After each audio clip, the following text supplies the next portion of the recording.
Hai Besti Remaja Putri, semoga selalu sehat, cantik, cerdas, tanpa anemia. Eits, ngomongin anemia, apa sih anemia itu?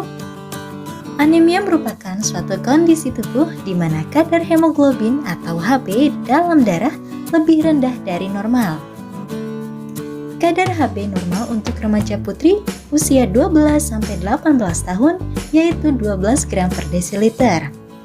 Apabila hasil pemeriksaan Hb kurang dari 12, bisa dikategorikan anemia. Lalu apa saja sih gejala yang ditimbulkan penderita anemia? Gejala yang ditampakkan pada umumnya ialah 5L: lemah, letih, lesu, lelah, dan lalai. Bahkan penderita sering merasa pusing, berkunang-kunang, gampang mengantuk, dan sulit konsentrasi. Besti Rematri, kira-kira tahu nggak ya antara anemia dan tekanan darah rendah itu beda atau sama? Yaps, betul beda. Lalu apa sih bedanya? Anemia berhubungan dengan kadar Hb yang kurang di dalam darah dan pemeriksaannya pun menggunakan metode pengambilan sampel darah. Sedangkan tekanan darah rendah itu berhubungan dengan kurang kuatnya kerja jantung yang memompa darah ke seluruh tubuh dan pemeriksaannya pun menggunakan alat yang diletakkan di lengan atau sering kita sebut dengan tensimeter. Lalu, apa sih yang terjadi pada tubuh kita apabila mengalami anemia?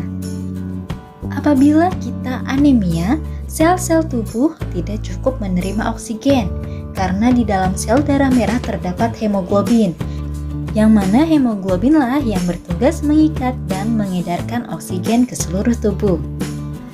Apabila tubuh kekurangan hemoglobin, maka yang terjadi adalah kurangnya pasokan oksigen sehingga tubuh mudah merasa gejala 5L tadi. Sedangkan apabila kita tidak anemia, sel tubuh kita mendapatkan cukup oksigen karena di dalam sel darah merah kita terdapat hemoglobin yang cukup. Mungkin Besti Rematri di sini bertanya-tanya, kenapa sih kita harus peduli terhadap anemia?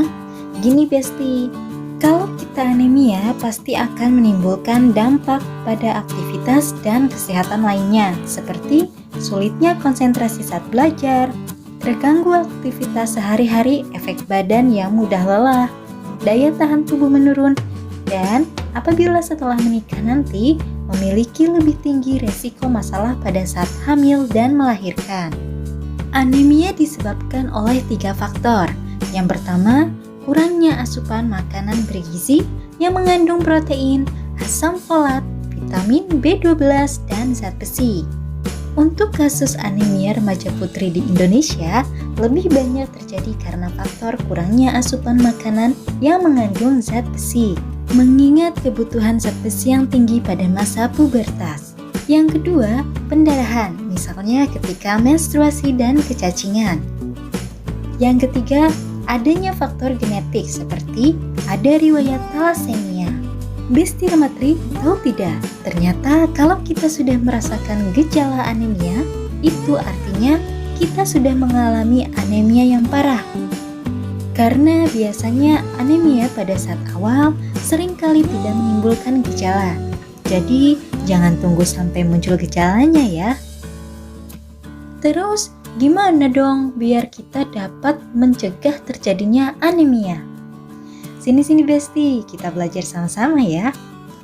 Pertama, penuhi kebutuhan zat besi harian dengan cara konsumsi makanan yang kaya akan zat besi seperti sumber pangan hewani maupun nabati.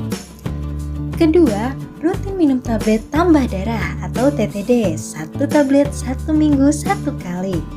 Ditambah juga dengan konsumsi buah yang mengandung vitamin C tinggi untuk mempermudah penyerapan zat besi dalam tubuh. Inilah contoh sumber bahan pangan yang mengandung zat besi. Sumber dari pangan hewani lebih tinggi mengandung zat besi, serta lebih mudah diserap oleh tubuh dibanding sumber pangan nabati. Sayangnya, kebanyakan remaja putri tidak konsumsi pangan hewani, terutama daging, dengan alasan takut gemuk. Padahal itu semua tidak benar, selagi kita konsumsinya tidak berlebihan dan menghindari asupan tinggi kalori serta rutin melakukan aktivitas fisik. Selain konsumsi pangan yang mengandung zat besi, para besti remaja putri dianjurkan pula untuk rutin konsumsi tablet tambah darah. Lalu bagaimana anjuran minumnya? Tablet tambah darah diminum 1 tablet 1 minggu 1 kali setelah sarapan. Dan dilakukan serentak sesuai jadwal di sekolah masing-masing. Minum tablet tambah darah dengan air putih. Tidak dianjurkan dikonsumsi berbarengan dengan susu, teh, kopi, dan soda karena akan menyebabkan terhambatnya penyerapan zat besi dalam tubuh. Dianjurkan konsumsi dengan buah atau jus buah asli yang mengandung vitamin C tinggi seperti jus jeruk, jus jambu, dan lain sebagainya. Besti Rematri pernah ngalamin mual setelah minum tablet tambah darah tidak? Kalau pernah, kira-kira TTD itu berbahaya atau tidak? Yaps, TTD tidak berbahaya. Rasa mual biasanya dirasakan sebagian orang, maka dari itu dianjurkan minum tablet tambah darah setelah makan, agar kondisi perut kita tidak kosong. Seiring kita rutin minum tablet tambah darah, pasti tidak akan terasa mual-mual lagi. Selanjutnya, efek dari konsumsi tablet tambah darah itu menyebabkan tinja kita berwarna kehitaman. Tapi jangan khawatir besti, karena hal itu tidak membahayakan kesehatan tubuh. Justru hal tersebut menjadi gambaran bahwa tubuh kita cukup akan zat besi. Nah, gimana besti? Sudah paham kan? Bahwa jika kita anemia akan berpengaruh terhadap kemampuan belajar karena disebabkan kurangnya asupan yang mengandung zat besi. Ditambah lagi remaja putri mengalami menstruasi, sehingga zat besi dalam tubuh kita berkurang. Maka dari itu kita harus cegah dengan cara konsumsi makanan bergizi yang mengandung zat besi dan rutin minum tablet tambah darah 1 tablet 1 minggu 1 kali. Mari bersama kita cegah anemia dengan dukungan guru, keluarga, teman, dan petugas kesehatan agar remaja putri tetap sehat, cantik, dan cerdas. Kalau bisa cegah sejak dini, kenapa harus tunggu nanti? Salam sehat, Besti!